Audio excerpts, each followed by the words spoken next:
கிறிஸ்து ஜீவனை எடுக்க வரவில்லை, ஜீவனை கொடுப்பதற்காக. சத்தியத்தை அறிவீர்கள், நீங்கள் அறிந்த சத்தியம் உங்களை விடுதலையாக்கும். கிறிஸ்துவிலே நமக்கு அதிகாரமும் வல்லமையும் கொடுக்கப்பட்டிருக்கிறது. உண்மையானவர்களே, நீங்கள் ஜெயிக்கவே பிறந்திருக்கிறீர்கள். தேடுகிற சமாதானம் இயேசுவினிடத்திலே உண்டு.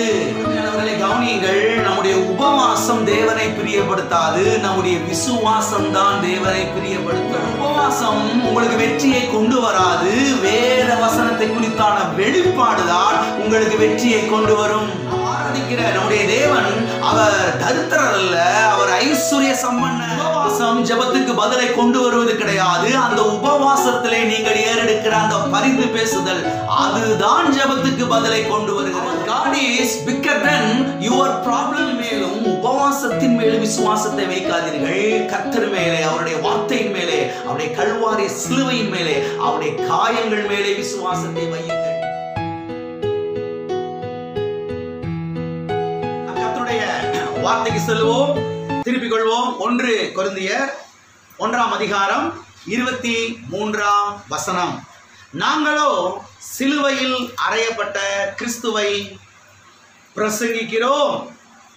நாங்களோ சிலுவையில் அறையப்பட்ட கிறிஸ்துவை பிரசங்கிக்கிறோம். இங்கே அப்போஸ்தலனாகிய பவுல் அவர் சொல்லுகிறார், நாங்களோ சிலுவையில் அறையப்பட்ட கிறிஸ்துவை பிரசங்கிக்கிறோம். யாரை பிரசங்கிக்கிறோம்? சிலுவையில் அறையப்பட்ட கிறிஸ்துவை பிரசங்கிக்கிறோம். ஏன் சிலுவையில் அறையப்பட்ட கிறிஸ்துவை நாங்கள் பிரசங்கிக்கிறோம் என்று சொன்னால், சிலுவையில் அறையப்பட்ட கிறிஸ்து தான் எல்லா பிரச்சனைக்கும் பதிலாக இருக்கிறார். வியாதி பிரச்சனைக்கு இயேசுதான் பதிலாக இருக்கிறார். பாவ பிரச்சனைக்கு கிறிஸ்துதான் பதிலாக இருக்கிறார்.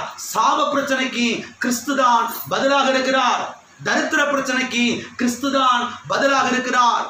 பாருங்க, பிள்ளி சூனியங்கள், மந்திரவாதங்கள், மாந்திரிக வேலைகள், பேய்கொளார்கள், இப்படிப்பட்ட பிரச்சனைகளுக்கு கிறிஸ்துதான் பதிலாக இருக்கிறார். இந்த உலகத்தில் எந்த பிரச்சனையும் சொல்லுங்க, அந்த பிரச்சனைக்கு சிலுவையில் அறையப்பட்ட கிறிஸ்துதான் பதிலாக இருக்கிறார். எனவேதான் நாங்கள் சிலுவையில் அறையப்பட்ட கிறிஸ்துவை பிரசங்கிக்கிறோம் என்று அவர் இங்கே சொல்லுகிறதை நாம் பார்க்கிறோம். ஆகவே ஒரு தனிப்பட்ட மனிதன், ஒரு தனிப்பட்ட மனுஷி முதலாவதாக பாருங்க, இயேசு கிறிஸ்துவை ஆண்டவராக ஏற்றுக்கொள்ள வேண்டும். சிலுவையில் அறையப்பட்ட இயேசு கிறிஸ்துவை ஆண்டவராக ஏற்றுக்கொள்ள வேண்டும். சிலுவையில் அறையப்பட்ட இயேசு கிறிஸ்துவை ஆண்டவராக ஏற்றுக்கொள்ளும் பொழுது பாருங்க, இயேசு கிறிஸ்து பாவத்தை மன்னிக்கிறார். பாருங்க, சாபத்திலிருந்து விடுதலையாக்குகிறார், தரித்திரத்திலிருந்து விடுதலையாக்குகிறார், பிசாசின் கிரியைகளிலிருந்து அவர் விடுதலையாக்குகிறார், கண்ணீரை துடைக்கிறார், வாழ வைக்கிறார், நல்ல எதிர்காலத்தை கர்த்தர் என்ன செய்கிறார்? அமைத்து தருகிறார். ஆகையால் தான் ஒரு தனிப்பட்ட மனிதன், தனிப்பட்ட நபர், தனிப்பட்ட மனுஷி இயேசு கிறிஸ்துவை ஆண்டவராக ஏற்றுக்கொள்வது என்பது அவ்வளவு அவசியமான ஒன்றாக இருக்கிறது. இயேசுவே, எனக்காக கல்வாரி சிலுவையிலே மரித்தீர், அடக்கம் பண்ணப்பட்டீர், 3ஆம் நாள் உயிர் தெழுந்தீர், இன்றைக்கு எனக்காக ஜீவிக்கிறீர் ஆண்டவரே. தகப்பனே, என்னுடைய ரத்தத்தினால் என்னை கழுவும், என்னுடைய பாவங்களை மன்னியும், என்னுடைய அக்கிரமங்களை மன்னியும், என்னுடைய மீறுதல்களை மன்னியும், எனக்குள்ளே வாரு, என்னை உடைய பிள்ளையாய் ஏற்றுக்கொள்ளும் என்று பாருங்க வாழ்க்கையை அர்ப்பணிக்கும் பொழுது கர்த்தர் பாருங்க வாழ்க்கையை, புது வாழ்க்கையை என்ன செய்கிறார்? மாற்றி தருகிறார். ஆகையால் தான் ஆண்டவராய் இயேசு கிறிஸ்துவை ஏற்றுக்கொள்ளாதவர்கள் இந்த காலையில் இருப்பீர்கள் என்று சொன்னால், ஆண்டவராய் இயேசு கிறிஸ்துவை உங்களுடைய சொந்த இரட்சகராக, ஆண்டவராக நீங்கள் ஏற்றுக்கொள்ள வேண்டும். ஏற்றுக்கொள்ளும் பொழுது ஆண்டவராய் இயேசு கிறிஸ்து பாருங்க உங்களுடைய வாழ்க்கையிலே பெரிய காரியங்களை செய்கிறார், பெரிய காரியங்களை உண்டு பண்ணுகிறார். உங்களுடைய வாழ்க்கை பாருங்க ஆசீர்வாதம் உள்ள வாழ்க்கையாக, வெற்றிகரமான வாழ்க்கையாக, சமாதானம் உள்ள வாழ்க்கையாக, ஆரோக்கியம் உள்ள வாழ்க்கையாக மாறும். ஆமென். ஆகவே ஆண்டவராய் இயேசு கிறிஸ்துவை ஏற்றுக்கொள்ளாதவர்கள் ஆண்டவராய் இயேசு கிறிஸ்துவை ஏற்றுக்கொள்ளுங்கள். வாசிப்போம். ஏசாயா தீர்க்கதரிசன புஸ்தகம் 45வது அதிகாரம் 3வது வசனம். உன்னை பெயர் சொல்லி அழைக்கிற இஸ்ரவேலின் தேவனாகிய கர்த்தர் நானே என்று நீ அறியும்படிக்கு. உன்னை பெயர் சொல்லி அழைக்கிற நம்முடைய தேவன், நம்மை பெயர் சொல்லி அழைக்கிற தேவனாய் இருக்கிறார். ஆமென். உங்க பேர்லாம் யாருக்கு தெரியும்? கர்த்தருக்கு தெரியும். சிலர் யோசிக்கிறாங்க, என்னைய கர்த்தருக்கு தெரியுமாங்க? உங்க பேரு தெரியும், உங்க தாத்தா பேரு தெரியும், உங்க அப்பா பேரு தெரியும், உங்க பாட்டன் பேரு, கூட்டம் பேரு, உங்க சந்ததியுடைய பேரே அவருக்கு நல்லா தெரியும். கர்த்தர் உங்களை அழைச்சிருக்கிறாரு. எப்படி அழைச்சிருக்கிறாரு? பெயரை சொல்லி அழைச்சிருக்கிறார். பெயரை சொல்லி கர்த்தர் உங்களை கூப்பிட்டு இருக்கிறாரு. எத்தனை சந்தோஷமா இருக்கிறீங்க? ஆமென். எல்லாம் இருக்கிறீங்களா? கடந்த சில வாரங்களாக நாம் எதற்காக அழைக்கப்பட்டிருக்கிறோம் என்கிற இந்த சத்தியத்தை ஞாயிற்றுக்கிழமை காலை ஆராதனைகளிலே நாம் தியானித்துக் கொண்டு வருகிறோம். இதிலே முதலாவதாக முன்னுரையாக சில காரியங்களை நாம் பார்த்தோம். பிறகு நாம் எதற்காக அழைக்கப்பட்டிருக்கிறோம் என்பதற்கான பொதுவான சில காரியங்களை நாம் பார்க்க ஆரம்பித்தோம். இதிலே முதலாவதாக நாம் எதை பார்த்தோம் என்று சொன்னால், ஆசீர்வாதத்தை சுதந்திரித்துக் கொள்ளும்படியாக கர்த்தர் நம்மை என்ன செய்திருக்கிறார், அழைத்திருக்கிறார் என்பதை நாம் பார்த்தோம். இரண்டாவதாக கனியையும் நன்மையையும் சாப்பிடுவதற்காக கர்த்தர் நம்மை அழைத்திருக்கிறார் என்பதை நாம் பார்த்தோம். மூன்றாவதாக நாம் எதை பார்த்தோம் என்று சொன்னால், பெருக்கத்துக்கென்றே கர்த்தர் நம்மை அழைத்திருக்கிறார் என்பதை நாம் பார்த்தோம். நான்காவதாக நாம் எதை பார்த்தோம் என்று சொன்னால், சமாதானமாய் இருக்கும்படிக்கு, சமாதானமாய் வாழ்வதற்காகவே கர்த்தர் நம்மை அழைத்திருக்கிறார் என்பதை நாம் பார்த்தோம். அது மாத்திரமல்ல, இன்றைக்கு ஐந்தாவது காரியத்தை நாம் பார்க்க போகிறோம். ஐந்தாவதாக நாம் எதை பார்க்க போகிறோம் என்று சொன்னால், ஐந்தாவதாக சுயாதீனத்திற்காக நாம் அழைக்கப்பட்டிருக்கிறோம். எதற்காக அழைக்கப்பட்டிருக்கிறோம்? சுயாதீனத்திற்காக. என்ன பாஸ்டர் சுயாதீனம்னா என்ன? ஒன்றும் புரியலையே, கவனிச்சுட்டே வாங்க, நல்ல விளங்கும். இன்னைக்கு அடுத்த வாரத்தை இதை குறித்து ரொம்ப தெளிவாய் பார்க்க போகிறோம். சுயாதீனத்திற்காக நாம் என்ன செய்யப்பட்டிருக்கிறோம்? அழைக்கப்பட்டு இருக்கிறோம். வாசிப்போம். கலாத்தியருக்கு எழுதின நிருபம் 5ஆம் அதிகாரம் 13ஆம் வசனம். சகோதரரே, நீங்கள் சுயாதீனத்திற்கு அழைக்கப்பட்டீர்கள். இந்த சுயாதீனத்தை நீங்கள் மாம்சத்துக்கு ஏதுவாக அனுசரியாமல் அன்பினாலே ஒருவருக்கொருவர் ஊழியம் செய்யுங்கள். இங்கே நாம் தெளிவாய் பார்க்கிறோம். சகோதரரே, நீங்கள் சுயாதீனத்திற்கு அழைக்கப்பட்டீர்கள், அழைக்கப்பட்டு இருக்கிறீர்கள் என்று சொல்லப்பட்டிருக்கிறது. எதற்கு அழைக்கப்பட்டிருக்கிறீர்கள்? பதில் சொல்லுங்க. எதற்கு அழைக்கப்பட்டிருக்கிறீர்கள்? சுயாதீனத்திற்கு அழைக்கப்பட்டு இருக்கிறீர்கள். சுயாதீனம் என்றால் என்ன? லிபர்ட்டி, அதாவது சுதந்திர வாழ்வு. சுதந்திரத்திற்காக நாம் என்ன செய்யப்பட்டிருக்கிறோம்? அழைக்கப்பட்டிருக்கிறோம். சுதந்திரமாக வாழ்வதற்காக நாம் என்ன செய்யப்பட்டிருக்கிறோம்? அழைக்கப்பட்டு இருக்கிறோம். சகோதரரே, நீங்கள் சுயாதீனத்திற்கு அழைக்கப்பட்டீர்கள். இந்த சுயாதீனத்தை நீங்கள் மாம்சத்துக்கு ஏதுவாக என்ன செய்யாமல், அனுசரியாமல் அன்பினாலே ஒருவருக்கொருவர் ஊழியம் செய்யுங்கள் என்று சொல்லப்பட்டிருக்கிறது. இந்த வசனம் நியூ கிங் ஜேம்ஸ் வெர்ஷன் என்கிற ஒரு ஆங்கில மொழிபெயர்ப்பிலே எப்படி வந்திருக்கிறது என்று சொன்னால், வாசிக்கிறேன், கவனியுங்கள். For you brethren have been called to liberty, only do not use liberty as an opportunity for the flesh, but through love share one another. எப்படி வந்திருக்குதுன்னா, விடுதலையோடு வாழ்வதற்காக நீங்கள் அழைக்கப்பட்டிருக்கிறீர்கள். எப்படி வாழ்வதற்காக?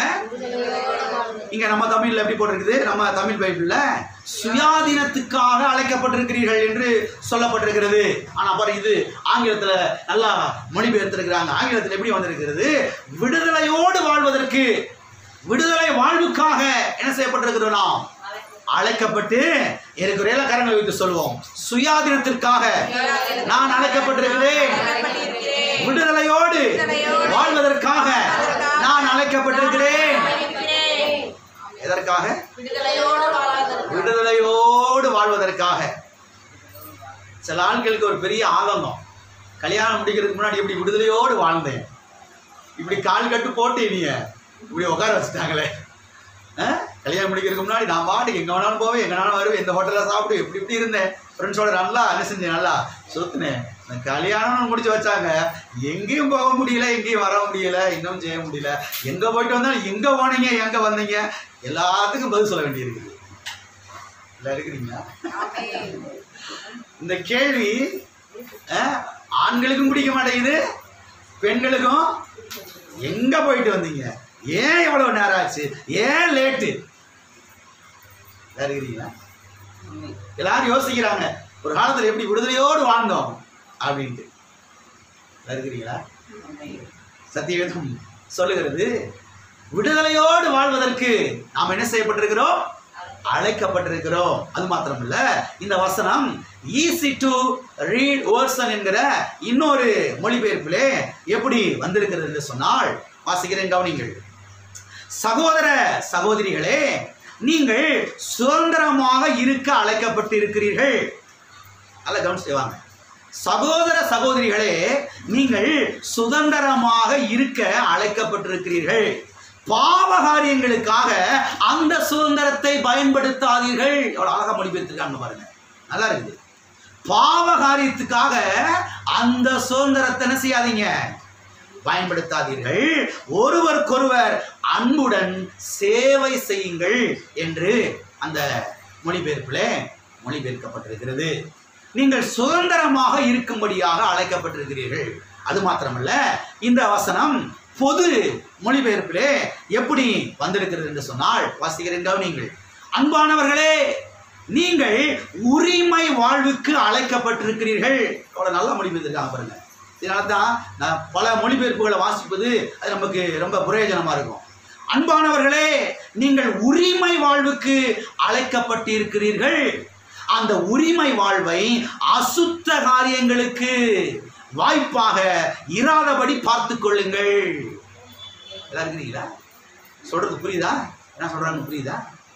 அந்த உரிமை வாழ்வை அசுத்த காரியத்துக்கு வாய்ப்பாக என்ன செய்யாதீங்க, பயன்படுத்தாதீங்க.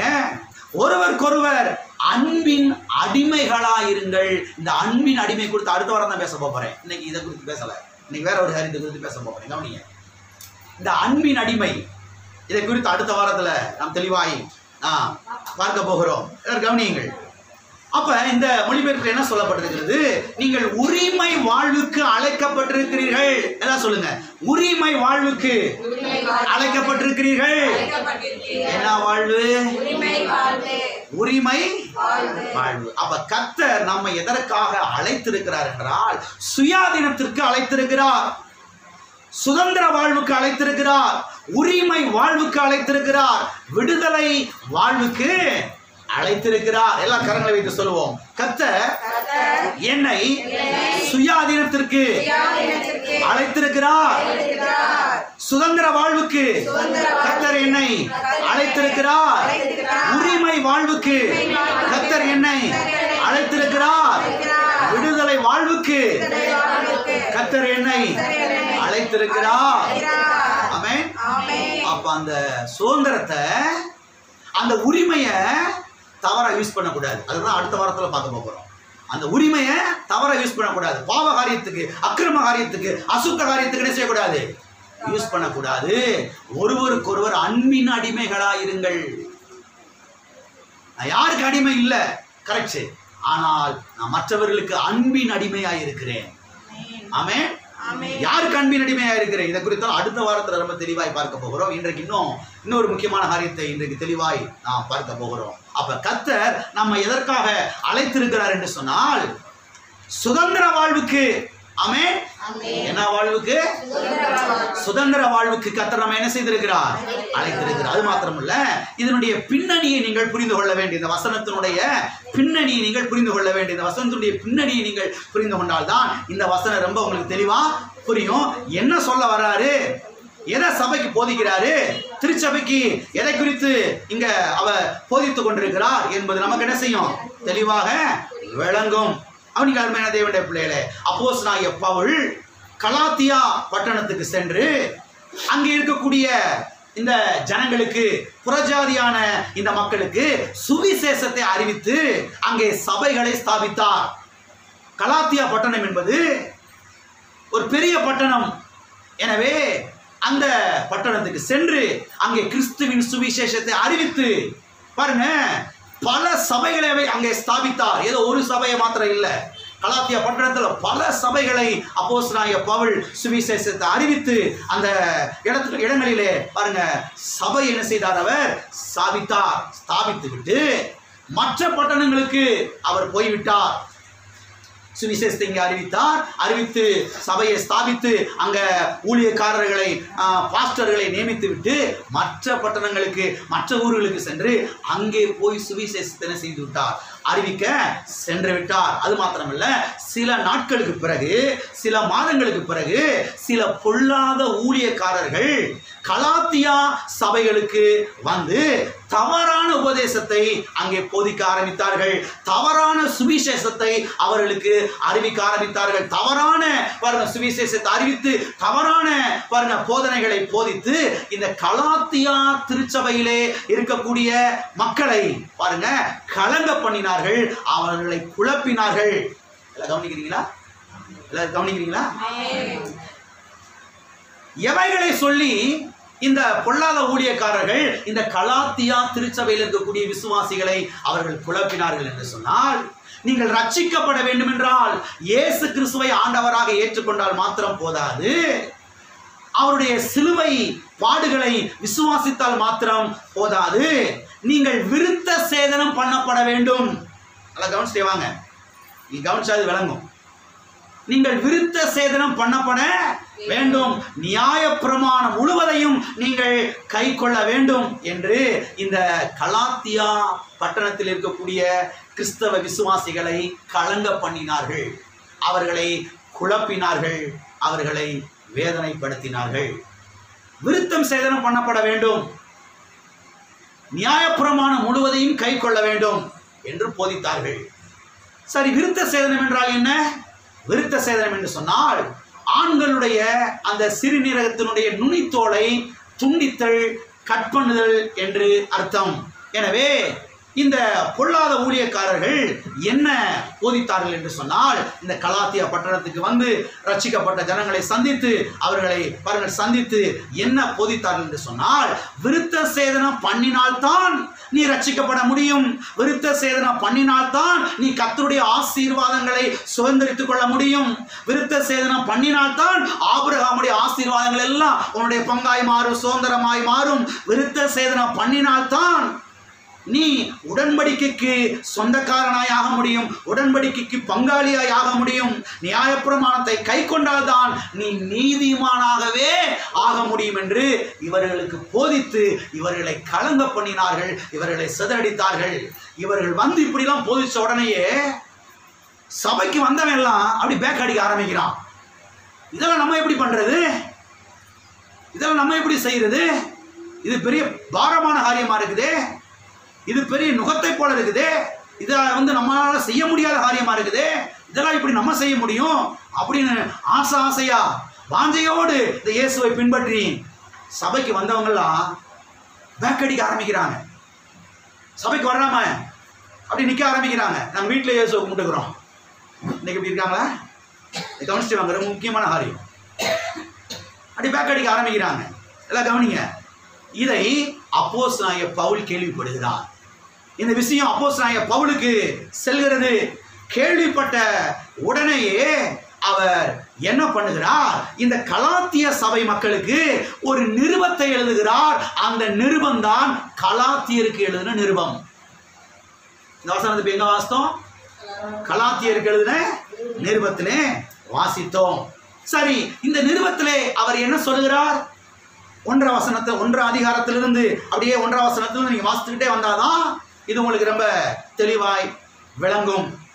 சரி, இந்த நிருபத்திலே அப்போஸ்தலனாகிய பவுல் அவர் என்ன எழுதுகிறார் என்று சொன்னால், வேறொரு சுவிசேஷம் இல்லையே, வேறொரு சுவிசேஷம் இல்லையே, ஒரே ஒரு சுவிசேஷம் தான் இருக்கிறது. அந்த சுவிசேஷம் இயேசு கிறிஸ்துவை குறித்த நற்செய்தி தான் என்று அவர் எழுதுகிறார். அது மாத்திரமல்ல, மேலும் அவர் என்ன எழுதுகிறார் என்று சொன்னால், வேறொரு சுவிசேஷத்தை பிரசங்கிக்கிறவன் சபிக்கப்பட்டவன். என்ன சொல்றாரு? வேறொரு சுவிசேஷத்தை பிரசங்கிக்கிறவன் அவன் சபிக்கப்பட்டவன், அவனுக்கு ஆக்கினை காத்திருக்கிறது, அவன் தரிப்புண்டு போவானாக என்று ரொம்ப ஆக்ரோஷமா ரொம்ப கோபத்தோடு திட்டுகிறார், எழுதுகிறார். இந்த கலாத்தியா திருச்சபை மக்களை சந்தித்து வந்து இவர்களை குழப்பினார்களே, இவர்களை கலங்கடித்தார்களே, தவறான காரியத்தை போதித்தார்களே, அவர்களுக்கு சொல்லுகிறார், அவன் சபிக்கப்பட்டவனாய் இருக்க கடவன், அவன் சபிக்கப்பட்டு போகட்டும், அவனுக்கு ஆக்கினை காத்திருக்கிறது, அவனுக்கு தண்டனை காத்திருக்கிறது, அவன் தரிப்புண்டு போவானாக. ஏன்னா வேறொரு சுவிசேஷம் இல்லையே. எது சுவிசேஷம்? இயேசு கிறிஸ்துவை குறித்த காரியங்கள் தான், அவருடைய கல்வாரி பாடுகள் தான் சுவிசேஷம் என்று சொல்லுகிறார். அருமையானவர்களே கவனியுங்கள். இதையெல்லாம் சொல்லிட்டு தான் அப்போஸ்தலனாகிய பவுல் கலாத்தியர் 5ஆம் அதிகாரம் 13ஆம் வசனத்துல சொல்றாரு, நீங்கள் சுயாதீனத்திற்கு அழைக்கப்பட்டிருக்கிறீர்கள், நீங்கள் சுதந்திரத்திற்கு அழைக்கப்பட்டிருக்கிறீர்கள், நீங்கள் உரிமை வாழ்வுக்கு அழைக்கப்பட்டிருக்கிறீர்கள் என்று அவர் சொல்லுகிறார். எதற்கு அழைக்கப்பட்டிருக்கிறீர்கள்? சுயாதீனத்திற்கு அழைக்கப்பட்டிருக்கிறீர்கள் என்று சொல்லுகிறார். இப்ப எல்லாரும் ஆழமாய் கவனிங்கள். எல்லாம் கவனிக்கிறீங்களா? சுயாதீனத்திற்கு அழைக்கப்பட்டிருக்கிறீர்கள் என்று சொன்னால் அப்ப எதற்கு நாம் அழைக்கப்படலை? பதில் சொல்லுங்க. சுயாதீனத்திற்கு, உரிமை வாழ்வுக்கு, சுதந்திர வாழ்வுக்கு நாம் அழைக்கப்பட்டிருக்கிறோம் என்று சொன்னால் அப்ப எப்படிப்பட்ட வாழ்வுக்கு நாம் அழைக்கப்படலை? கரெக்ட். அடிமை வாழ்வுக்கு நாம் என்ன செய்யப்படல?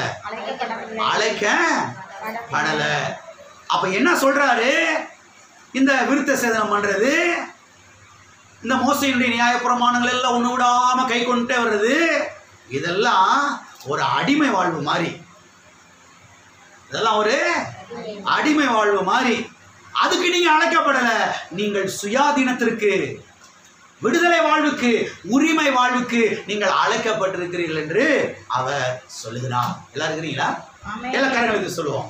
நான் அடிமை வாழ்வுக்கு அழைக்கப்படவில்லை, நான் சுயாதீன வாழ்வுக்கு, சுதந்திர வாழ்வுக்கு, உரிமை வாழ்வுக்கு அழைக்கப்பட்டிருக்கிறேன்.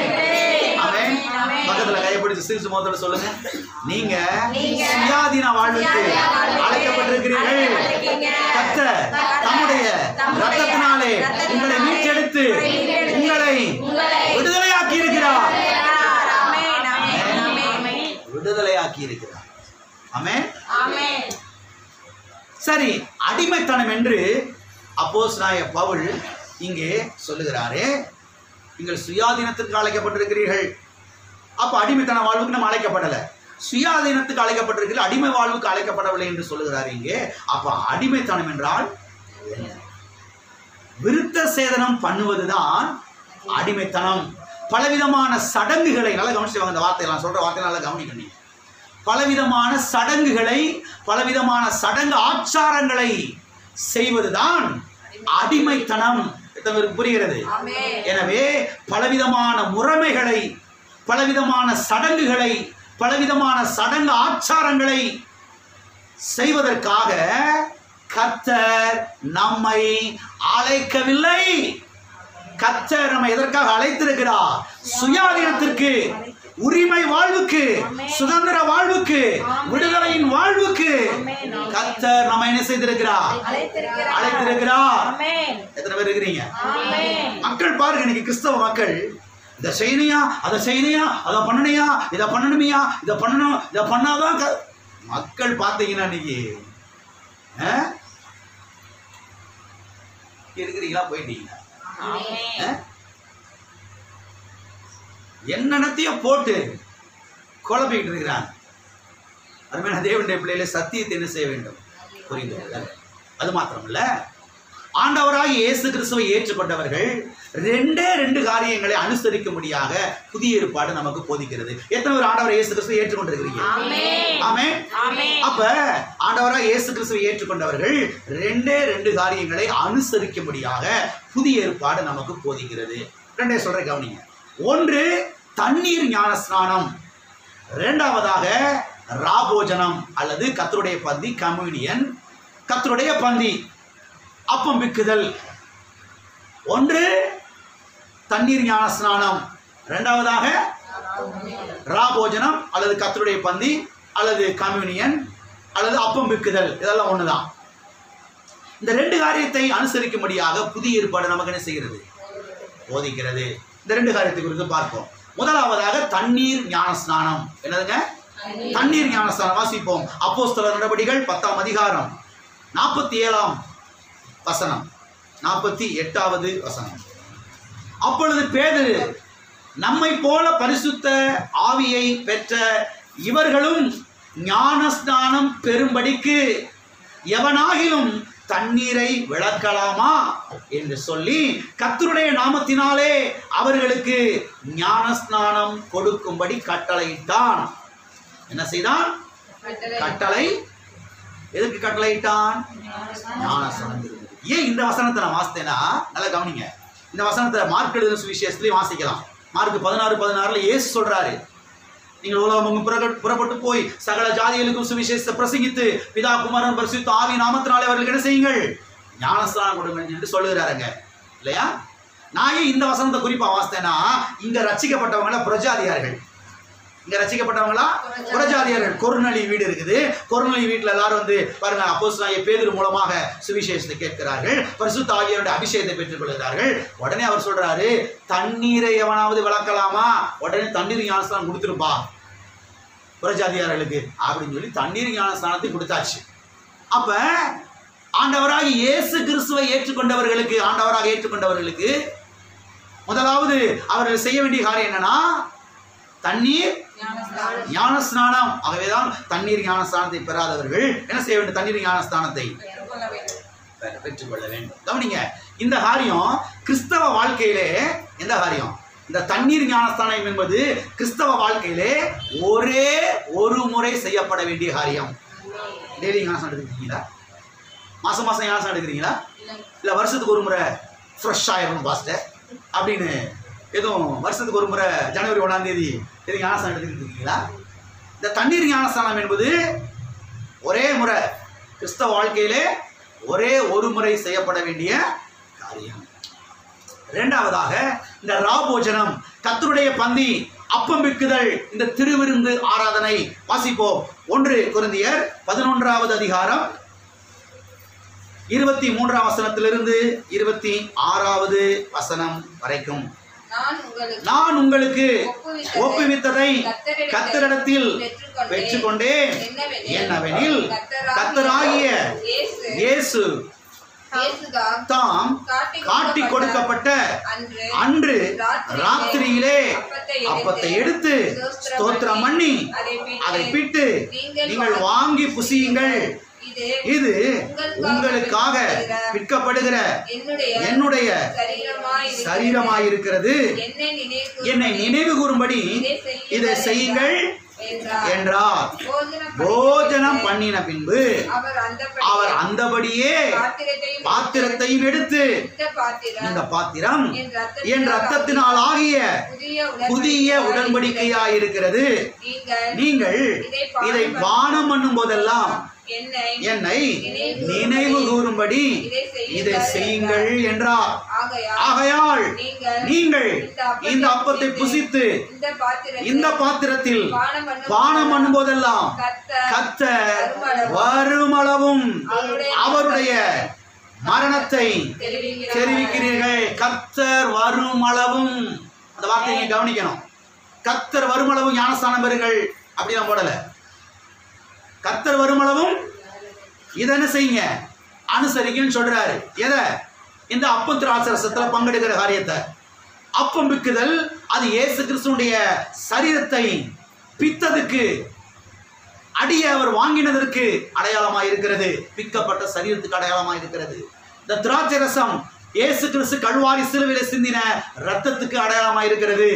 ஆகவே இதை நினைவு கூறும்படி, பிக்கப்பட்ட இயேசுவின் சரீரத்தை நினைவு கூறும்படி, சிந்தப்பட்ட இயேசுவின் ரத்தத்தை நினைவு கூறும்படியாக இதை அவர் வருகிற வரைக்கும், இயேசு கிறிஸ்து இரண்டாவது வருகை வருகிற வரைக்கும் அதை நீங்கள் என்ன செய்யுங்கள்?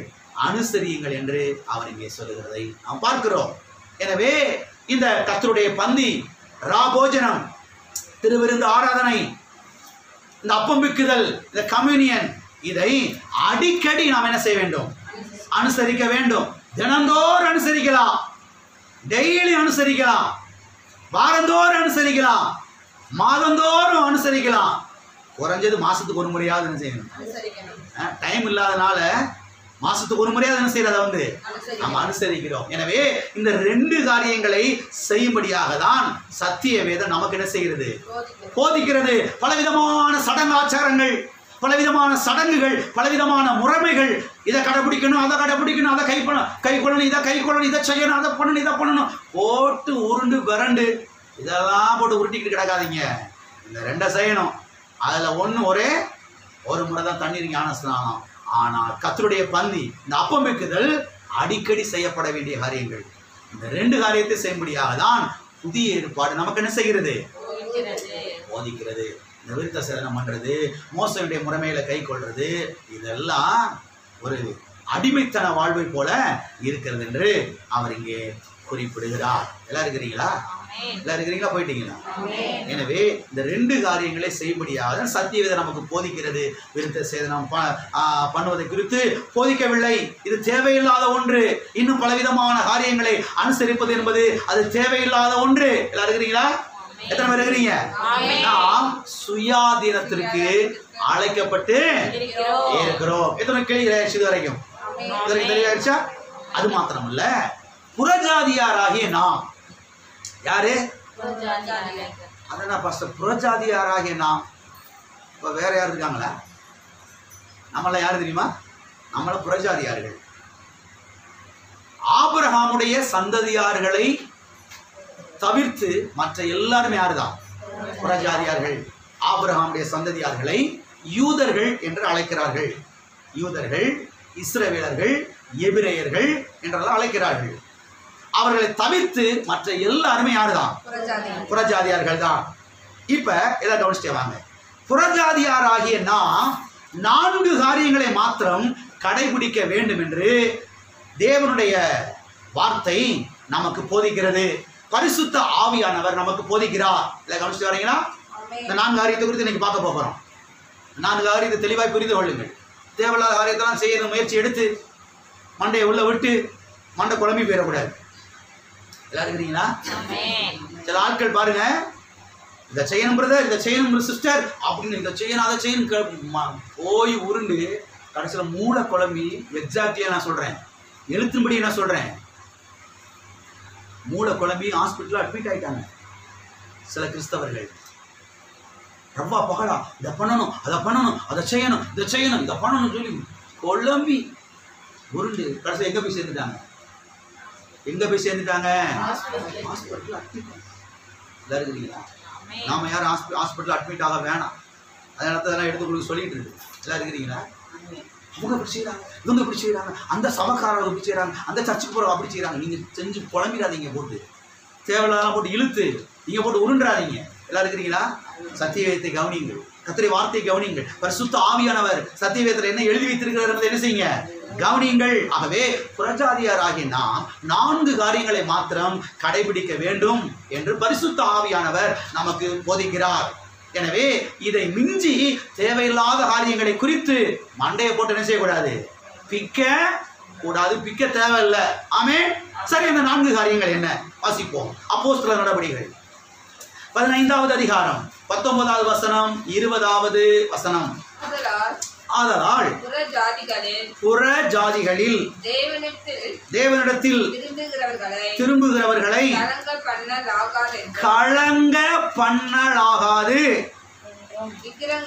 விக்கிரகங்களுக்கு படைத்தவைகளும் அசுசியானவைகளுக்கும் வேசித்தனத்திற்கும் நெருங்குண்டு செத்ததற்கும் இரத்தத்திற்கும் விலகி இருக்கும்படி அவர்களுக்கு நாம் எழுத வேண்டும் என்றும் நான் தீர்மானிக்கிறேன்.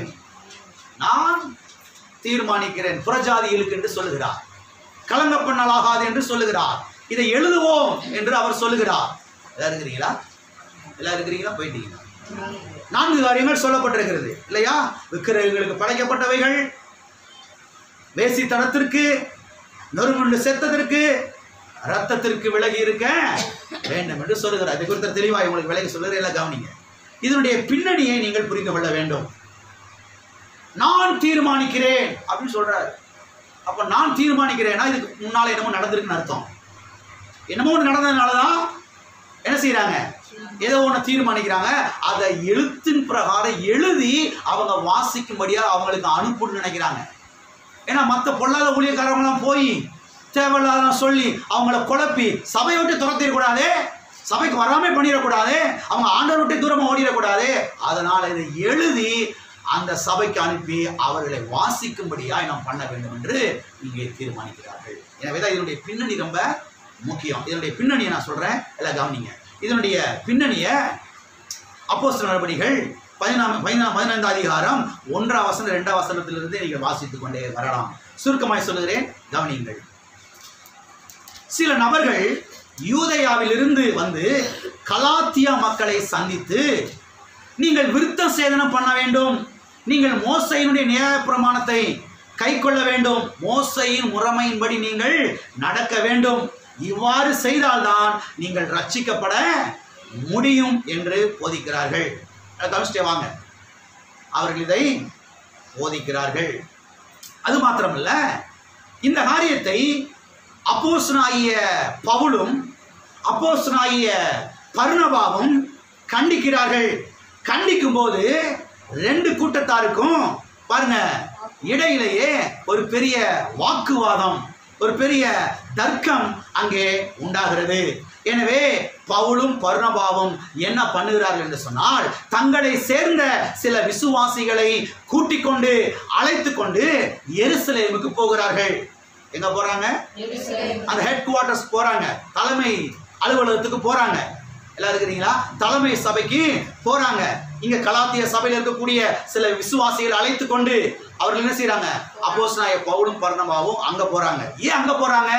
அங்கதான் யார் இருக்கா? இயேசு கிறிஸ்துவோடே கூட இருந்த அந்த 11 சீசர்களும் 11 அப்போஸ்தலர்கள் இருக்கிறாங்க, மூப்பர்கள் இருக்கிறாங்க. அங்க ரட்சிக்கப்பட்ட அங்க ஆண்டவராக இயேசு கிறிஸ்துவை ஏற்றுக்கொண்ட விசுவாசிகள் எல்லாரும் அங்கதான் இருக்கிறாங்க.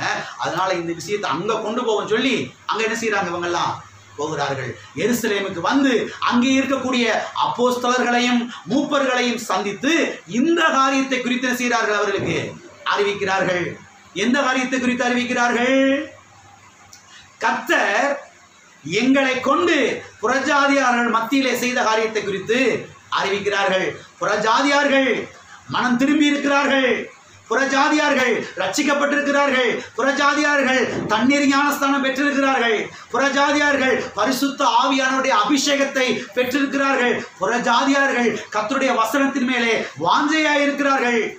சபை வளர்ந்து பெருகுகிறது, புறஜாதியார்கள் மத்தியிலே அற்புதங்கள் அடையாளங்கள் நடக்கிறது என்கிற இந்த காரியத்தை குறித்து 11 அப்போஸ்தலர்களுக்கும் மற்ற ஆட்களுக்கும் என்ன செய்கிறார்கள்? அறிவிக்கிறார்கள். அதெல்லாம் கவனிங்க.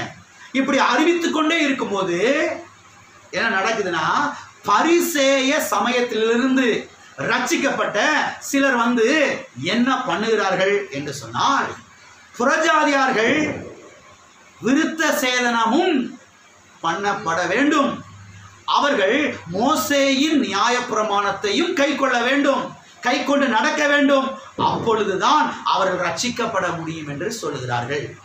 எனவே இரு கூட்டத்தாருக்கும் பெரிய ஒரு தர்க்கம், வாக்குவாதம் உண்டாகிறது. எல்லாம் இருக்கிறீங்களா? இந்த சீன் உங்களுக்கு புரியுதா?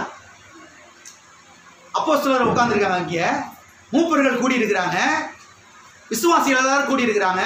இந்த பக்கத்தில் அப்போஸ்தலனாகிய பவுலும் பர்னபாவும் அங்கே கலாத்தியா சபையிலிருந்து வந்த சில விசுவாசிகள் நிற்கிறாங்க.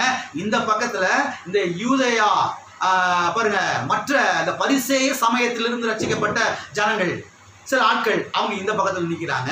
இவங்க காரியத்தை சொல்றாங்க, இவங்க காரியத்தை சொல்றாங்க. மத்தியில் இவங்க நின்றுகிட்டு இருக்கிறாங்க. எல்லாருக்கும் மத்தியில் பரிசுத்த ஆவியானவர் அங்கே வீட்டு இருக்கிறார். இதுதான் அங்கே இருக்கிற அந்த ஒரு காட்சி. அப்ப ரெண்டு பேர்த்துக்கு இடையில பெரிய தர்க்கம், பெரிய ஒரு பாருங்க வாக்குவாதம் என்ன செய்கிறது? அங்கே உண்டாகிறது. அது மாத்திரமல்ல, இந்த சமயத்திலே அப்போஸ்தலனாகிய பேதுரு அங்கே எழுந்து நின்று அவர் பேச ஆரம்பிக்கிறார். பேதுரு எழும்பி நின்று அங்க அவர் என்ன சொல்லுகிறார் என்று சொன்னால், அவர் சொல்ற காரியம் ரொம்ப முக்கியம், எல்லாம் கவனிங்க. அவர் என்ன சொல்கிறார் என்று சொன்னால், விருத்த சேதனமும் மோசையின் நியாயப்பிரமாணமும் ஒரு நுகத்தடி. என்னது? ஒரு நுகத்தடி. இந்த நுகத்தடிய நம்மாலேயே சுமக்க முடியலையே, நம்முடைய பிதாக்களாலேயே சுமக்க முடியலையே, இப்ப இந்த நுகத்தடியை எடுத்து புறஜாதியார்கள் மேல சுமத்த வேண்டாம், சுமத்த கூடாது என்று அவர் அங்கே சொல்லுகிறார். எல்லாரும் இருக்கிறீங்களா? அது மாத்திரமல்ல, இயேசு கிறிஸ்துவின் கிருபையினாலே தான் எல்லாரும் ரட்சிக்கப்பட்டிருக்கிறார்கள். யூதர்களானாலும் சரி, ஆபிரகாமுடைய சந்ததியார்கள், ஆபிரகாமுடைய பேரப்பிள்ளைகள் ஆனாலும் சரி, புறஜாதியார்களானாலும் சரி, இயேசு கிறிஸ்துவின் கிருபையினாலே தான் ரட்சிக்கப்படுகிறார்களே தவிர விருத்த சேதனம் பண்ணுகிறதுனாலேயோ மோசையினுடைய முறைமைகளை கை கொள்ளுகிறதுனாலேயோ யாரும் ரட்சிக்கப்படுறது கிடையவே. நான் இதை செஞ்சே ரட்சிக்கப்பட்டுட்டேன், நான் இதை செஞ்சே ரட்சிக்கப்பட்டுட்டேன், நான் அதை பண்ணி ரட்சிக்கப்பட்டுட்டேன், அதுக்கு இங்க இடம் கிடையவே கிடையாது. இயேசு கிறிஸ்துவின் கிருபையினாலே தான் யூதர்களானாலும் சரி, புறஜாதியார்களானாலும் சரி ரட்சிக்கப்படுகிறார்கள் என்று அப்போஸ்தலனாகிய பேதுரு எழும் என்று அவர் அங்கே சொல்லுகிறார். அது மாத்திரமல்ல, அப்போஸ்தலனாகிய பேதுரு பேசி முடிந்த உடனேயே அப்போஸ்தலனாகிய யாக்கோபு அங்கே எழுந்து நின்று பேசுகிறார்.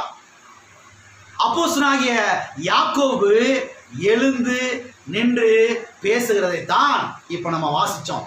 அப்போஸ்தலர் 15ஆம் அதிகாரம் 19ஆம் வசனத்துல 20ஆம் வசனத்துல அவர் சொன்ன காரியத்தை தான் நாம் அங்கே வாசித்தோம். யாக்கோபு என்ன சொல்லுகிறார்? யாக்கோபு என்ன சொல்லுகிறார் என்று சொன்னால், தேவனிடத்தில் திரும்பின புறஜாதியார்களை கலங்க பண்ண வேண்டாம். எல்லாம் சொல்லுங்க, கலங்க பண்ண வேண்டாம். என்ன பண்ண வேண்டாம்? உங்களோட வேருக்கு மத்தியில இவர் எழுப்பி நின்று பேசுறார். எல்லாம் கவனிச்சுக்கப்பா. அப்போஸ்தலனாகிய பவுல், பர்னபா எல்லாம் நீங்க கவனிச்சுக்கங்க. பரிசேய சமயத்திலிருந்து ரட்சிக்கப்பட்ட நீங்க எல்லாரும் கவனிச்சுக்கங்க. இருக்கிற எல்லா விசுவாசிகள் கவனிச்சுக்கங்க. மூப்பர் எல்லாரும் கவனிச்சுக்கங்க. புறஜாதியார்கள் அவர்கள் மனம் திரும்பி இருக்கிறார்கள். தேவனிடத்திலே மனம் திரும்பின ரட்சிக்கப்பட்ட இவர்களை யாரும் என்ன செய்ய வேண்டாம், கலங்கம் பண்ண வேண்டாம் என்று அவர் இங்கே சொல்லுகிறார். யாரும் கலங்க பண்ணக்கூடாது என்று சொல்லுகிறார். என்ன சொல்லுகிறார்? புறஜாதியார்களை கலங்க பண்ணக்கூடாது என்று சொல்லுகிறார். அது மாத்திரமல்ல, இதை சொல்லிட்டு அடுத்து 20ஆம் வசனத்தை சொல்றாரு. 4 காரியங்களை அவர் சொல்லுகிறார். இந்த 4 காரியங்களை மாத்திரம் அவர்கள் கை கொண்டால் போதும், கடைபிடித்தால் போதும் என்று அவர் சொல்லுகிறார். அந்த 4 காரியங்கள் என்ன? நல்லா கவனிச்சுங்க. படிக்காதவங்க நல்லா கவனிச்சுக்கங்க, படிச்சவங்க நல்லா கவனிச்சுக்கங்க. அந்த 4 காரியங்கள் என்ன? 1, விக்கிரகங்களுக்கு படைக்கப்பட்டவைகளை புசிக்க கூடாது. 2ஆவதாக இரத்தத்தை புசிக்க கூடாது. 3ஆவதாக நொறுங்குண்டு செத்ததை புசிக்க கூடாது. 4ஆவதாக வேசித்தனத்திற்கு விலகி இருக்க. அவ்வளவுதான். அதுக்கு மேல தேவையில்லாத காரியத்தெல்லாம் போட்டு என்ன செய்ய வேண்டாம், சொல்லி அவங்கள குழப்ப வேண்டாம், அவங்கள கலங்க பண்ண வேண்டாம், அவங்கள சபையை விட்டு துரத்த வேண்டாம். அவங்க சபைக்கு தாராளமா வரட்டும், ஓடி வரட்டும். இந்த 4 காரியத்தை செஞ்சா போதியா அப்படின்னு சொல்றாங்க. அவா, நீ என்ன எந்த ட்ரெஸ் போட்டு வந்திருக்கு சர்ச்சுக்கு? குழப்பாதன்றாரு.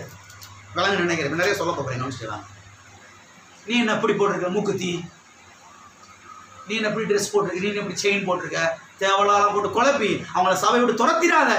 இந்த 4 காரியம் தான் முக்கியம். இதை செஞ்சாலே போதும், விட்டுரு, அவங்களை விட்டு ஃப்ரீயாக்க அவங்கள. ஏன்னா கர்த்தர் நம்மை சுயாதீனத்துக்கு அழைத்திருக்கிறார். சுயாதீனத்துக்கு சுயாதீனத்துக்கு கர்த்தர் செஞ்சிருக்கிறார்.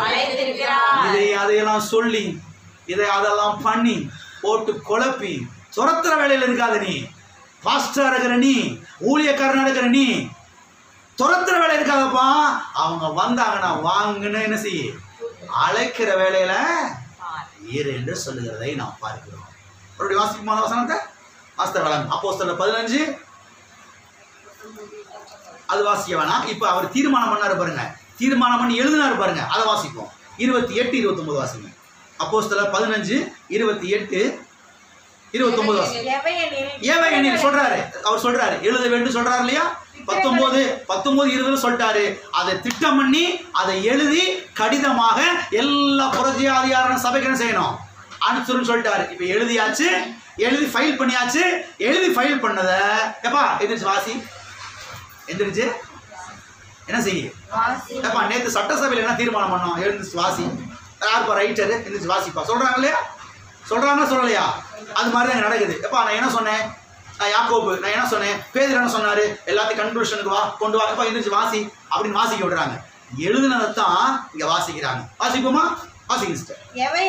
எவையெனில் விக்கிரகங்களுக்கு படைக்கப்பட்டவைகள் இரத்தத்திற்கும் நெருங்குண்டு செத்ததற்கும் வேசித்தனத்திற்கும் நீங்கள் விலகி இருக்க வேண்டும் என்பதே அவசியமான இவைகள் அல்லாமல் பாரமான வேறொன்றையும் உங்கள் மேல் சுமத்தாமல் இருப்பது. இதைத்தான் நீங்க கவனிக்கணும். பரிசுத்த ஆவிக்கும். இது நாங்களா தீர்மானம் பண்ணிடலப்பா. ஏதோ நாங்க மூளை அறிவில, ஏங்க நாங்க படிச்ச அறிவில, நாங்க யூனிவர்சிட்டியில சர்டிபிகேட் வாங்கின மாதிரி அந்த சர்டிபிகேட் அந்த அறிவில நாங்க ஒண்ணு தீர்மானம் பண்ணிடல. பரிசுத்த ஆவியானவர் எங்கள் மத்தியில் இருக்கிறார். பரிசுத்த ஆவியானவர் இது எங்களுக்கு உணர்த்தினார். ஆகையால் பரிசுத்த ஆவிக்கும் எங்களுக்கும் நலமாக கண்டது, கெட்டதாக என்ன செய்யல, நலமாக கண்டது. ஆசிங்க. இவைகளுக்கு நீங்கள் விலகி உங்களை காத்து கொள்ளுங்கள், நலமாயிருக்கும் சுகமாயிருப்பீர்களாக என்று எழுதினார்கள். எதற்கு விளங்குச்சு? இதுதான் நலமானது. அவசியமான இவைகளை அல்லாமல், எல்லாம் சொல்லுங்க, அவசியமான இவைகள் அல்லாமல். அப்ப மற்றதெல்லாம் அவசியம் இல்லை. அப்படித்தானே? அப்படித்தானே இருக்கீங்களா? இதுதான் அவசியமானது. இதை கடைபிடிச்சா போதும், இதை கவனிச்சு நடந்தா போதும். தேவையில்லாத ஆரோக்கியம் போட்டு என்ன செய்ய வேணாம், குழப்ப. எனவே யாக்கோபு என்ன சொல்றாரு?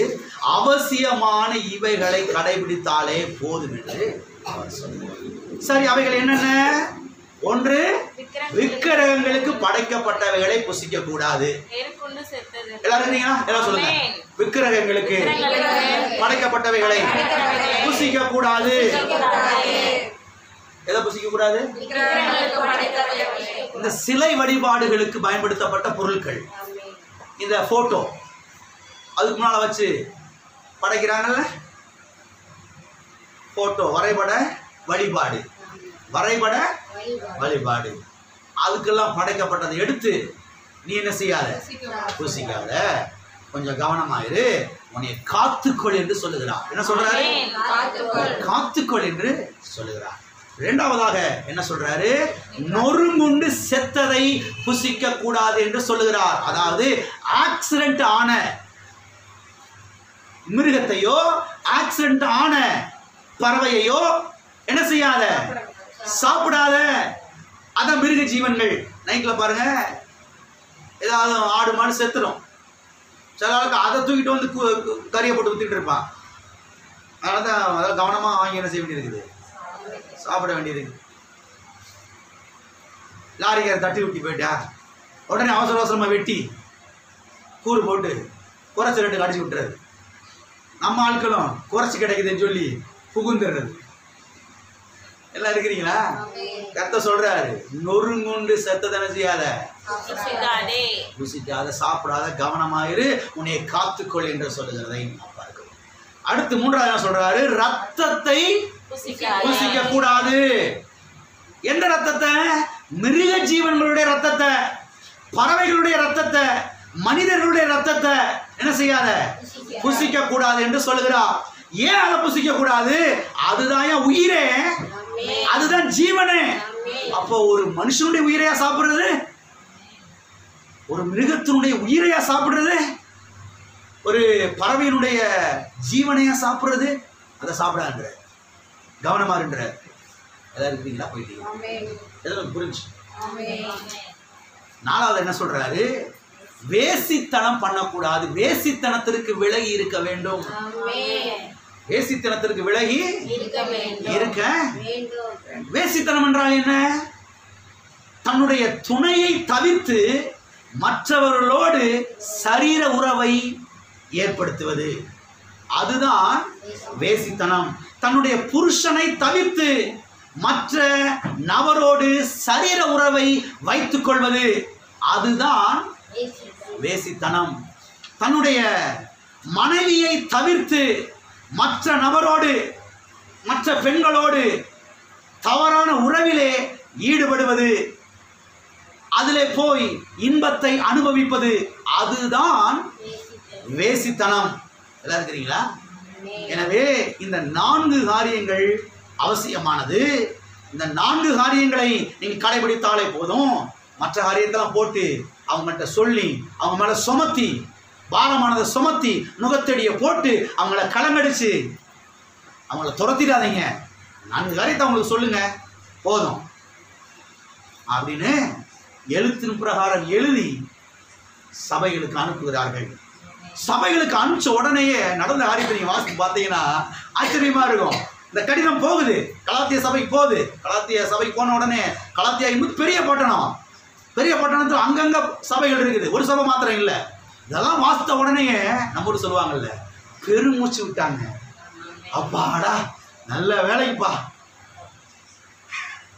பீரு விருத்த சேதனம் பண்ணணும், மோசையுடைய புறவையில கை கொள்ளணும், இதை பண்ணணும், அதை பண்ணணும், இதை பண்ணணும்னா இதெல்லாம் என்னைக்கு பண்ணி, என்னைக்கு ரசிக்கப்பட்டு, என்னைக்கு பரவத்துக்கு வந்து, அப்போ நம்மளால முடியாது. பேசாமல் ஏசுனாரு வீட்டில் இருந்து கும்பிட்டுக்கிறோம், எதுக்கு சர்ச்சுக்கு போயிட்டு அப்படின்னு தான் அன்னைக்கு இருந்தாங்க. இன்னைக்கு சில ஆள் என்ன செய்யறாங்க, அன்னைக்கு இருந்தாங்க அதை கிளியர் பண்ணிட்டாங்க, இன்னைக்கு கிளியர் பண்ண மாட்டேங்கிறாங்க சில ஆட்கள். அதனால தான் சபைக்கு சிலருக்கு வர்றதுக்கு என்ன செய்யறாங்க, ஏன்னா இங்க வந்தா என்ன சொல்றது, பாஸ்ட் பைபிளை திறந்து வச்சுக்கிட்டு அப்படின்னு, சேலை சரியில்லையே, அதுக்கு நீ பார்த்த உன் வேலை என்னது? ஒரு கிறிஸ்தவ பிரசங்கம்னா அது வாழ்க்கையை கட்டி எழுப்பக்கூடிய ஒரு பிரசங்கமா இருக்கணும், மக்களை வாழக்கூடிய பிரசங்கமா இருக்கணும், மக்களை சுகமாக்கக்கூடிய பிரசங்கமா இருக்கணுமே தவிர அவங்கள போட்டு ஒண்ணுமில்லாம ஆக்கி துரத்தி இருக்கிறீங்களா? கிறிஸ்தவ பிரசங்கம் என்பது மத பிரசங்கம் கிடையாதுங்க, மக்களை வாழ வைக்கக்கூடிய பிரசங்கம், மக்களை வாழ வைக்கக்கூடிய பிரசங்கம். இங்க வந்து நீங்க பைபிளை திறந்துக்கிட்டு இது சரியில்லை, அது சரியில்லை, அப்படி பண்ணக்கூடாது, இப்படி பண்ணக்கூடாதுன்னு சொல்லி தேவையில்லாத காரியத்தெல்லாம் சொல்லி அவங்கள களமடிச்சு அவங்கள சபை விட்டு துரத்துற வேலையெல்லாம் சில ஊழியக்காரர்கள் இன்னைக்கு என்ன செய்யறாங்க, இருக்கிறாங்க. எல்லாம் இருக்கிறீங்களா? இருக்கிறீங்களா? போயிட்டு அப்ப இந்த 4 காரியத்தை மனதில் வைங்க, 4 காரியத்தை மனதில் வைங்க. ஒன்று என்ன, ஆயத்தை சொன்னாதான் மனைவி இறங்கும். ஒன்று என்ன, விக்கிரகங்களுக்கு படைக்கப்பட்டவைகளை குறித்து எச்சரிக்கையா இருக்கணும், அதுக்கு விலகி இருக்கணும். 2வது என்ன, நொறுங்குண்டதை என்ன செய்யக்கூடாது. 3வது என்ன, ரத்தத்தை ரத்தம் போய் வாங்குறேன் கப்பு கப்பா, அதை பிடிச்சி வச்சிருக்கிறான்.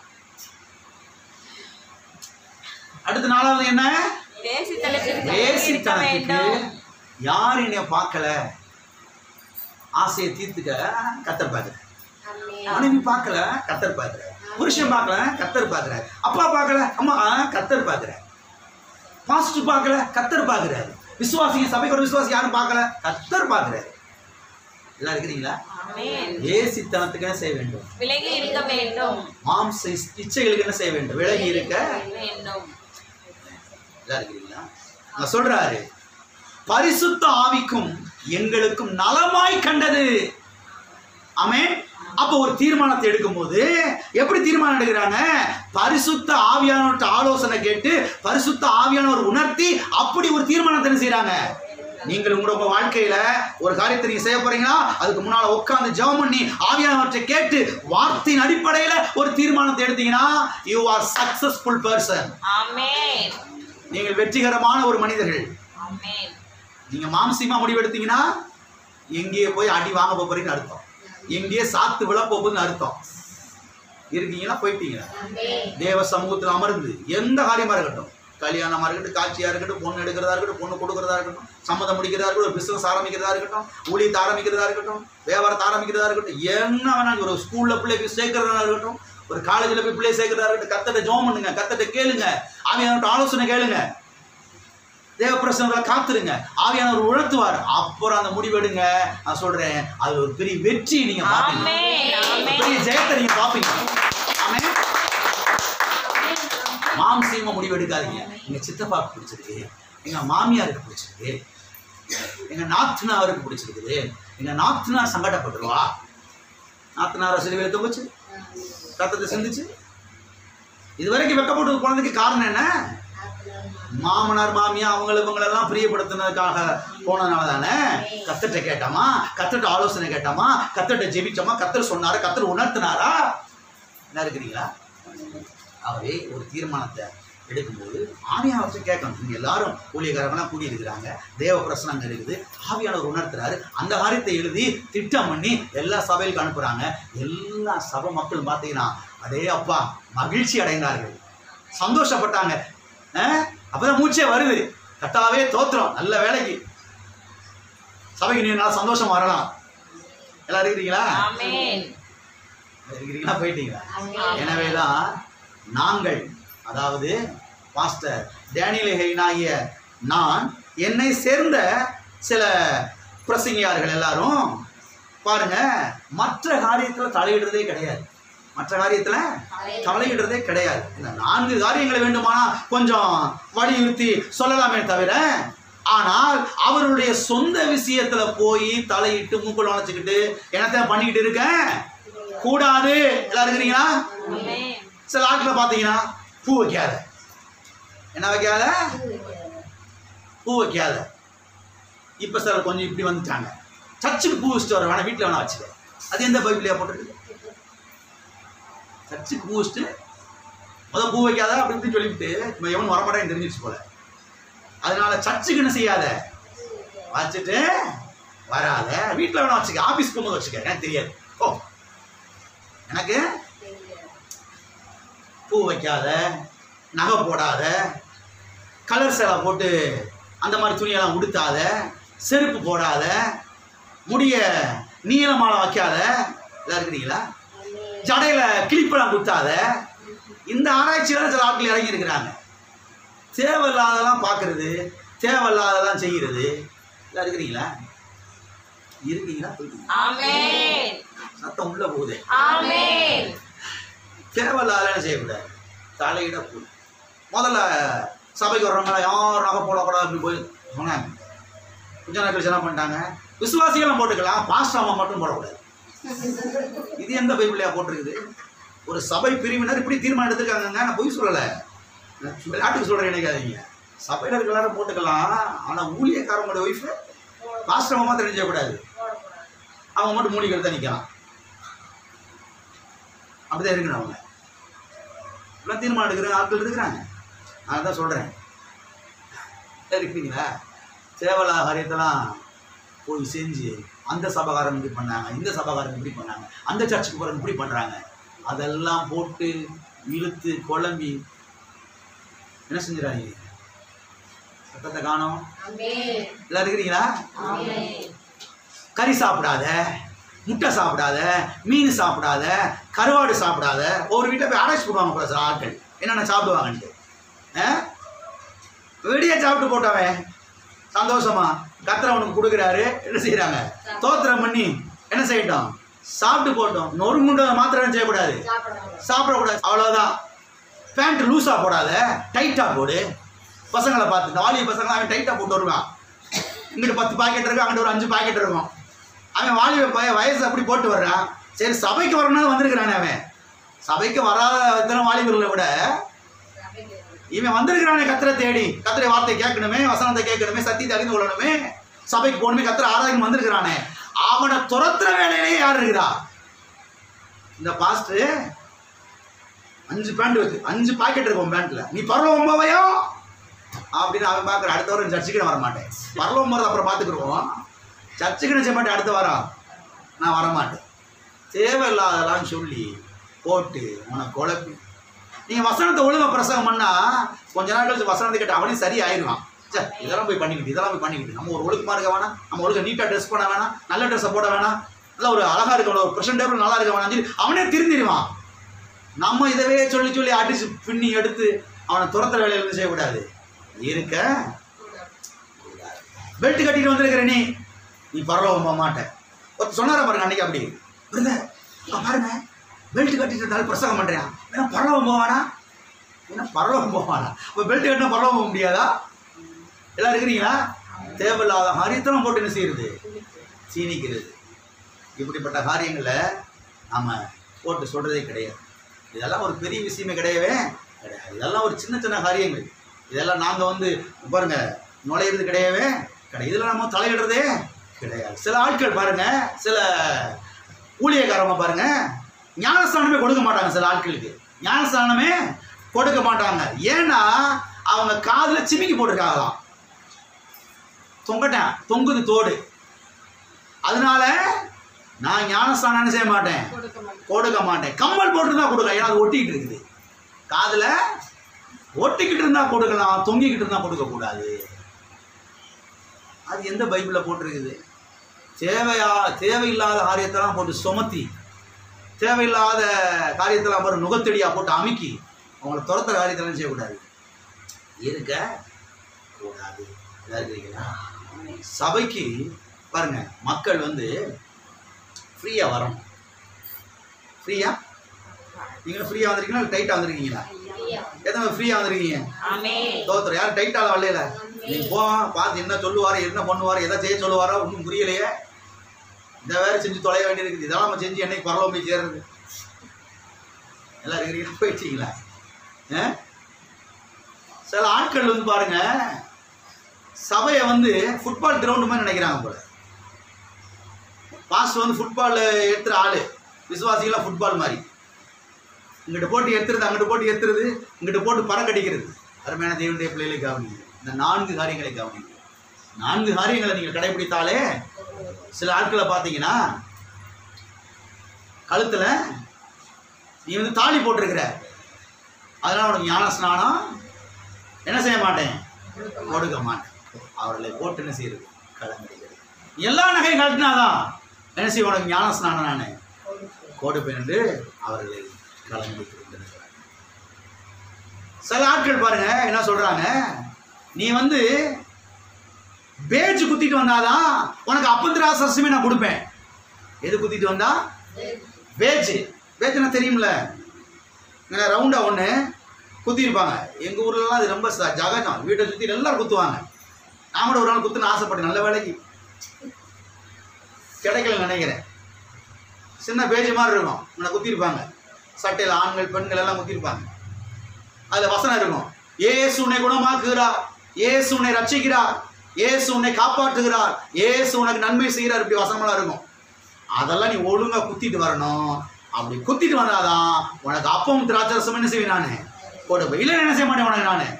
இதுக்காக இந்த மனுஷன் கொடுத்து தொலைய மாட்டாருன்னு சொல்லி அவங்க கடையெல்லாம் போய் தேடி அதை வாங்கிட்டு குத்திட்டு என்ன செய்யறது, வந்துடுறது. அந்த அப்பத்து ரசத்தை வாங்கி சாப்பிட்டுட்டு அப்புறம் போய் வேற இதெல்லாம் குத்திக்கிறது. புரியுதா உங்களுக்கு? சேவலா காரியத்தெல்லாம் போட்டு அவங்கள போட்டு உழுக்கக்கூடாது. நாங்கள் மக்களை கலங்கடிக்கிறது கிடையவே கிடையாது. நாங்கள் மக்களை தூக்கி விடுகிற வேலையில இருக்கிறோம், மக்களை வாழ வைக்கிற வேலையில இருக்கிறோம். ஆமென். ஏனென்று சொன்னால் மக்களை வாழ வைப்பதற்காக தான், வாழ வைப்பதற்காக தான் கர்த்தர் எங்களை என்ன செய்திருக்கிறார், அழைத்திருக்கிறார். ஆமென். கர்த்தர் எங்களை எதுக்கு அழைத்திருக்கிறாரு? மக்களை வாழ வைப்பதற்காக அழைத்திருக்கிறார். அநேக ஜனங்கள் ஏன் சபைக்கு வருவதற்கு அவர்கள் பயப்படுறார்கள் என்று சொன்னால், எல்லாவற்றையும் கலட்டி விட்டுருவாங்க, நம்மளை மூலிக்கழுத்தான் ஆக்கிடுவாங்க. சமுதாயத்தில் போய் 4 பேருக்கு முன்னால் நிற்க முடியாது.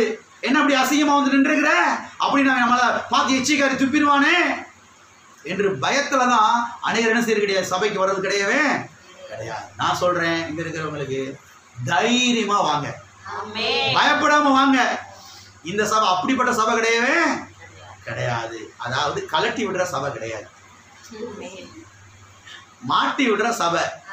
ஏன்னா லூக்கான சுவிசேஷத்துல பாக்குறோம், இந்த தகப்பன் அந்த ஊதாரி மகனுக்கு மோதிரமெல்லாம் மாட்டி விட்டார், நல்ல ட்ரெஸ் எல்லாம் போட்டு விட்டாரு, ஷூ எல்லாம் மாட்டி விட்டாரு, கொளுத்த கன்று அடிச்சு பிரியாணி எல்லாம் போட்டாரு, ஆர்கெஸ்ட்ராலாம் வச்சாரு. அதனால அந்த தகப்பனை போல அவருடைய ஊழியக்காரராக நாங்கள் மாட்டி விடுற வேலை தான் இருக்கிறமே தவிர கலட்டி விடுற வேலை கிடையாது. எல்லாம் இருக்கிறீங்களா? ஆகவே பாருங்க, மக்கள் எப்பொழுது வாழ்வார்கள் என்று சொன்னால் கர்த்தருடைய வார்த்தை அவர்களுக்கு கொடுக்கும் போதுதான் அவர்கள் வாழ்வார்கள். எனவே இன்றைக்கு நாம் எதற்கு பாருங்க அழைக்கப்பட்டிருக்கிறோம் என்று சொன்னால் சுயாதீனத்துக்கு என்ன செய்யப்பட்டிருக்கிறோம்? அழைக்கப்பட்டிருக்கிறோம். விடுதலை வாழ்வுக்கு அழைக்கப்பட்டிருக்கிறோம். சுதந்திர வாழ்வுக்கு அழைக்கப்பட்டிருக்கிறோம். உரிமையின் வாழ்வுக்கு நாம் அழைக்கப்பட்டிருக்கிறோம். நாம் வேறு எதற்கும் அடிமைகள் அல்ல. யாருக்கும் அடிமைகள் கிடையாது. இந்த சுயாதீனத்தை நமக்கு கொடுத்தது யார்? ஆண்டவராகிய இயேசு கிறிஸ்து. அவருடைய கல்வாரி ரத்தம், அவருடைய ரத்தத்தினாலே நம்மை மீட்டெடுத்து நம்மை சுயாதீனர்களாக ஆக்கி இருக்கிறார். ஆமென். எல்லாரும் கரங்களை உயர்த்தி இயேசு ரத்தத்துக்காக நன்றி செலுத்துவோம். ஆமென். எல்லாரும் இயேசு ரத்தத்துக்காக. கர்த்தாவே உமக்கு ஸ்தோத்திரம். ஆண்டவரே உமக்கு ஸ்தோத்திரம். என்னை விடுதலை ஆக்கி இருக்கிறீர், என்னை சுயாதீனனாய் ஆக்கி இருக்கிறீர். ஆமென். விடுதலை வாழ்வு, சுயாதீன வாழ்வு, உரிமை வாழ்வு, சுதந்திர வாழ்வுக்கு கர்த்தர் செய்திருக்கிறார் நம்மை. ஆமென். அடுத்த வாரத்திலே பாருங்க, அன்பின் அடிமையை குறித்து நான் பார்க்க போகிறோம். அன்பின் அடிமையை குறித்து. இந்த உரிமையை நீங்க தவறா யூஸ் பண்ணக்கூடாது. இந்த உரிமையை தவறா யூஸ் பண்ணக்கூடாது. பாவ வாழ்க்கைக்கு, அசுத்தமான வாழ்க்கைக்கு என்ன செய்யக்கூடாது? நீங்க யூஸ் பண்ண. கர்த்தர் நம்மை விடுதலை வாழ்வுக்கு அழைத்திருக்கிறார். விடுதலையோடு வாழுங்கள். இந்த 4 காரியத்தை நீங்க என்ன செய்யுங்க? கடைபிடியுங்கள். ஞானஸ்நானம் எடுத்தவர்கள் இந்த அப்பம் திராட்சரசம் அந்த காரியத்துல நீங்க தவறாமல் பங்கெடுக்க வேண்டும். ஒவ்வொரு முறை பங்கெடுக்கும் பொழுது ஓடி வர வேண்டும். கர்த்தருடைய பந்தியிலே பங்கெடுக்க வேண்டும். அது நம்மை சுகமாக்குகிற பந்தி, நம்மை விடுதலையாக்குகிற பந்தி, நம்மை பலப்படுத்துகிற பந்தி, நம்மை வாழ வைக்கிற பந்தி. ஆமென். அதை தவறாமல் நீங்கள் பங்கெடுக்க வேண்டும். ₹1 செலவு இல்லாம கர்த்தர் அந்த பந்தியின் மூலமாய் நம்மை சுகமாக்குவார். ஞானஸ்நானம் பெறாதவங்க தைரியமா வந்து ஞானஸ்நானம் எடுங்க. கர்த்தருடைய பந்தியில பங்கு எடுங்க. ஆமென். எல்லாம் நாம் ஜெபிப்போம். கர்த்தரை நாம் ஸ்தோத்திரிப்போம். ஹல்லேலூயா, ஹல்லேலூயா, ஹல்லேலூயா, ஹல்லேலூயா, ஹல்லேலூயா. எல்லாரும் கர்த்தரை ஸ்தோத்திரிப்போம். எல்லாரும் கர்த்தருக்கு நன்றி செலுத்துவோம். கர்த்தாவே, என்னை விடுதலை வாழ்வுக்கு அழைத்திருக்கிறீர்களா? தேவையில்லாத காரியத்தெல்லாம் நான் போட்டு மண்டையை போட்டு உடைக்க வேண்டிய அவசியம் இல்லை. இதை செய்யணும், அதை செய்யணும், அதை பண்ணணும், இதை பண்ணணும்னு சொல்லி போட்டு உருண்டு பரண்டு நிம்மதியை கெடுக்க வேணாம். 4 காரியத்தை கடைபிடிக்கணும். கர்த்தருடைய பந்தியில பங்கெடுக்கணும். ஞானஸ்நானம் ஞானஸ்நானம் பெறணும். விசுவாசத்துல தைரியமா வந்து எடுக்கணும். அது எல்லாத்தையும் கூட நீங்க குழப்ப வேணாம். தைரியமா இருங்க. தைரியமா சபைக்கு வாங்க. பயமில்லாமல் சபைக்கு வாங்க. கர்த்தர் உங்களை நேசிக்கிறார். கர்த்தர் உங்களை அன்பு கூறுகிறார். இந்த ட்ரெஸ் போடக்கூடாது, இந்த ட்ரெஸ் தான் போடணுமா? எங்க சமுதாயத்தில் எங்க சொந்த பந்தங்கள் இந்த மாதிரி துணியை தான் உடுத்துவாங்க, இப்படிலாம் உடுத்த மாட்டாங்க. அந்த துணியோடய வாங்க, ஒன்றும் தப்பு இல்லை. ஓ ஸ்தோத்திரம், ஸ்தோத்திரம். கர்த்தர் நல்லவர். நமக்கு கர்த்தர் லிபர்ட்டியை கொடுத்திருக்கிறார், ஃப்ரீடத்தை கொடுத்திருக்கிறார், சுதந்திரத்தை கொடுத்திருக்கிறார். அடிமைத்தன வாழ்வு அல்ல, சுதந்திர வாழ்வு. சுதந்திர வாழ்வு, அடிமைத்தன வாழ்வு அல்ல, சுதந்திர வாழ்வு. ஓ ஸ்தோத்திரம். தகப்பனே, இயேசு நாமத்தில் உம்முடைய சமூகம் ஆசீர்வதிக்கப்பட்ட இந்த வேலைக்காக நன்றி. கர்த்தாவே, இன்றைக்கு எங்களோடு பேசினீர்ப்பா. இந்த வார்த்தை கொண்டு எங்களோடு பேசினீர். ஓ தேவனே, வார்த்தைக்காக ஸ்தோத்திரம், சத்தியத்துக்காக ஸ்தோத்திரம்பா. கர்த்தாவே, இந்த வார்த்தைக்கு கீழ்ப்படிந்து நடக்க, கர்த்தாவே, தவிர்க்க வேண்டிய காரியத்தை தவிர்க்க, செய்ய வேண்டிய காரியத்தை கவனமாய் செய்ய எங்களுக்கு ஞானத்தைத்தான், புத்தியைத்தான். ஆவியானவரே, எந்த ஒரு காரியத்தையும் ஆண்டவரை பிள்ளைகள் செய்யும் பொழுது உங்கள்கிட்ட ஆலோசனை கேட்டு உங்களுடைய வார்த்தையின் பிரகாரம் அவர் முடிவெடுக்க ஞானத்தையும் புத்தியும் பிள்ளைகளுக்கு தர வேண்டும்படியாய் ஜெபிக்கிறோம். செய்கிறீர். அதுக்காக ஸ்தோத்திரம். இயேசு நாமத்தில்.